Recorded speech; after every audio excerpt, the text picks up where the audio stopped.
وَذَكَرَ اسْمَ رَبِّهِ فَصَلَّى، بے شک مراد تو پہنچا جو سترا ہوا اور اپنے رب کا نام لے کر نماز پڑھی۔ اس آیت کی تفسیر میں خزائن العرفان میں لکھا ہے کہ اس آیت کی تفسیر میں یہ کہا کہ تزکا، افلا کا من تزکا، تزکا سے صدقہ فطر دینا، اور رب کا نام لینے سے عیدگاہ کے راستے میں تکبیریں کہنا، اور نماز سے مراد ہے نماز عید۔ سرکار مدینہ صلی اللہ علیہ وسلم نے ایک شخص کو حکم دیا کہ جا کر مکہ معظمہ کے گلی کوچوں میں اعلان کر دو کہ صدقہ فطر واجب ہے۔ سیدنا ابن عباس فرماتے ہیں کہ مدنی سرکار صلی اللہ علیہ وسلم نے صدقہ فطر مقرر فرمایا تاکہ فضول اور بیہودہ کلام سے روزوں کی طہارت ہو جائے، روزوں کی صفائی ہو جائے، جو ہم سے کمی کوتاہی روزے میں رہ گئی ہے وہ پوری ہو جائے، اور مساکین کی خوراک بھی ہو جائے۔ سیدنا انس بن مالک کہتے ہیں کہ سرکار مدینہ صلی اللہ علیہ وآلہ وسلم نے فرمایا کہ جب تک صدقہ فطر ادا نہیں کیا جاتا روزہ معلق رہتا ہے، اور بندے کا روزہ جو ہے زمین و آسمان کے درمیان لٹکا رہتا ہے، معلق رہتا ہے۔ جب بندہ صدقہ فطر ادا کر دیتا ہے تو پھر وہ درجہ قبولیت کو پہنچتا ہے۔ اس کے کچھ ضروری مدنی پھول ہیں۔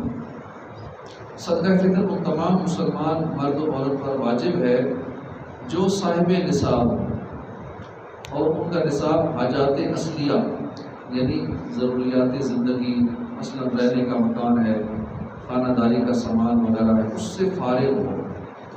جس کے پاس 7.5 تولہ سونا یا چاندی یا 52 تولے چاندی یا 52 تولے چاندی کی رقم یا اتنی مالیت کا مال تجارت ہو، اور یہ سب حاجات اصلیہ سے فارغ ہو، یا اتنی مالیت کا حاجات اصلیہ کے علاوہ سامان ہو، اس کو کہتے ہیں صاحب نصاب۔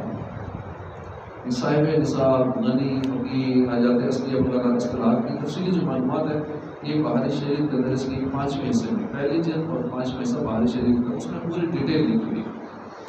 صدقہ فطر واجب ہونے کے لیے عاقل بالغ ہونا شرط نہیں، 1 دن کا بچہ بھی ہے نا، اس کا بھی صدقہ فطر دینا ہے۔ بچہ مجنون یعنی پاگل بھی اگر صاحب نصاب ہو تو اس کے مال میں سے اس کا سرپرست ادا کرے۔ صدقہ فطر کے لیے مقدار نصاب تو وہی ہے جو زکوٰۃ کا ہے جیسا کہ مذکور ہوا، لیکن فرق یہ ہے کہ صدقہ فطر کے لیے مال کے نامی یعنی اس میں بڑھنے کی صلاحیت ہونے اور سال گزرنے کی شرط نہیں ہے۔ اسی طرح جو چیزیں ضرورت سے زیادہ ہیں، مثلا ضرورت سے زیادہ کپڑے ہیں، پیسے جوڑے ہیں، گھریلو زینت کی اشیاء وغیرہ ہیں، اور ان کی قیمت نصاب کو پہنچتی ہو تو ان اشیاء کی وجہ سے صدقہ فطر واجب ہے۔ اب جو تو کپڑے استعمال کر رہے ہیں وہ تو ٹھیک ہے، جو استعمال کے علاوہ ہے ویسے رکھے استعمال ہی نہیں کر رہے۔ حاجات اصلیہ کے علاوہ جو سامان ہے، پیسے جوڑے ہیں، اسی طرح اور گھریلو ڈیکوریشن کا سامان ہے جو استعمال میں نہیں ہے، اور ان کی قیمت نصاب کو پہنچتی ہو تو ان اشیاء کی وجہ سے صدقہ فطر واجب ہے۔ مالک نصاب مرد پر اپنی طرف سے، اپنے چھوٹے بچوں کی طرف سے، اور اگر کوئی گھر میں پاگل ہے، مجنون اولاد ہے، چاہے وہ پاگل اولاد بالغ ہی کیوں نہ ہو، تو اس کی طرف سے بھی صدقہ فطر واجب ہے۔ ہاں اگر وہ بچہ کہ مجنون خود صاحب نصاب ہے تو پھر اس کے مال میں فطرہ اس کے مال میں سے ادا کرے گا۔ مرد صاحب نصاب پر اپنی بیوی یا ماں باپ یا چھوٹے بھائی بہن اور دیگر رشتہ داروں کا فطرہ واجب نہیں۔ والد نہ ہو تو دادا جان والد کی جگہ ہے، یعنی اپنے فقیر اور یتیم پوتے پوتیوں کی طرف سے ان پر صدقہ فطر دینا واجب ہے۔ ماں پر اپنے چھوٹے بچوں کی طرف سے صدقہ فطر دینا واجب نہیں۔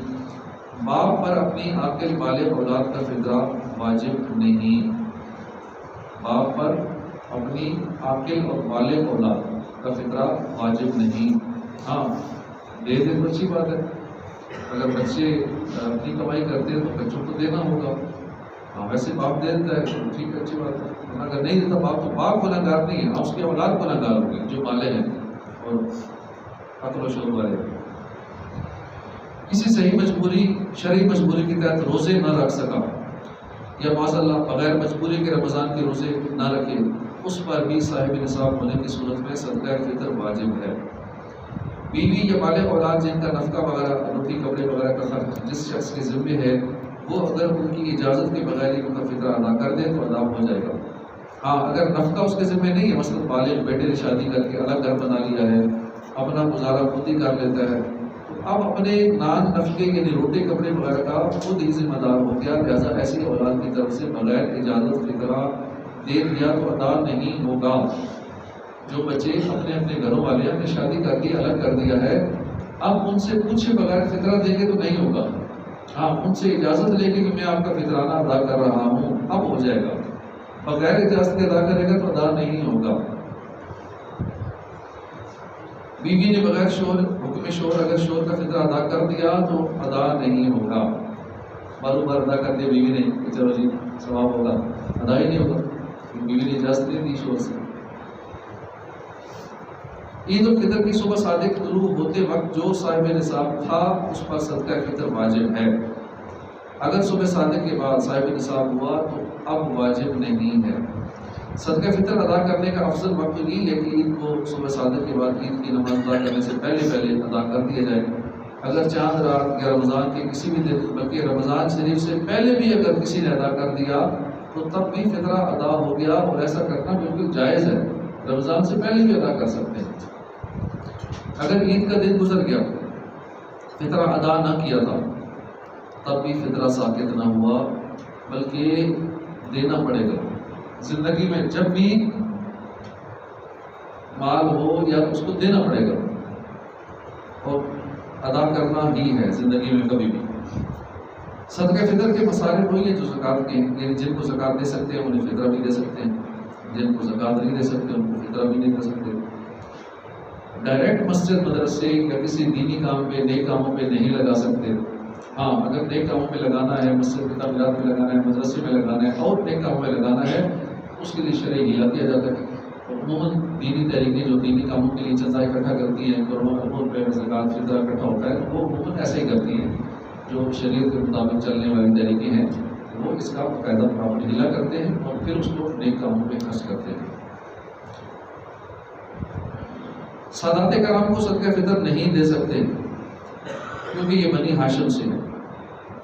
بنی ہاشم زکوٰۃ فطرہ نہیں، بنی ہاشم کو زکوٰۃ فطرہ نہیں دے سکتے، نہ غیر انہیں دے سکے، نہ ایک ہاشمی دوسرے ہاشمی کو دے سکتا ہے۔ بنی ہاشم سے مراد ہے حضرت علی، حضرت جعفر، حضرت عقیل، حضرت عباس، حارث بن عبد المطلب کی اولادیں۔ صدقہ فطر کی مقدار کیا ہے؟ گیہوں یا اس کا آٹا یا ستو آدھا سا یعنی 2 کلو میں 80 گرام کم، یا ان کی قیمت کھجور یا منقع یا جو یا اس کا آٹا یا ستو، یا 1 سا یعنی 4 کلو میں 160 گرام کم، یا ان کی قیمت، یہ ایک صدقہ فطر کی مقدار ہے۔ ہماری شریعت میں ہے کہ اعلیٰ درجے کی تحقیق اور احتیاط کیا ہے کہ سا کا وزن 351 روپے ہر ہے، اور نصف سا 175 روپے 98 اوپر ہے۔ ان 4 چیزوں کے علاوہ اگر کسی دوسری چیز سے فطرہ ادا کرنا چاہے، مثلا چاول، جوار، باجرہ یا کوئی اور غلہ یا کوئی اور چیز دینا چاہے تو قیمت کا لحاظ کرنا ہوگا، یعنی وہ چیز آدھے سا گیہوں یا 1 سا جو کی قیمت کی ہو، یہاں تک کہ روٹی دے تو اس میں بھی قیمت کا لحاظ کیا جائے گا، اگرچہ گیہوں یا جو کی ہو۔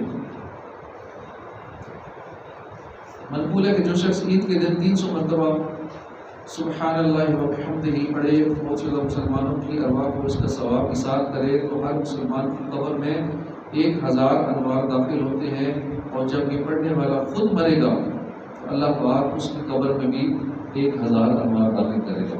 یہ وظیفہ یاد رکھ لیں، عید کے دن لازمی اس کو پڑھ لیں 300 مرتبہ۔ اللہ پاک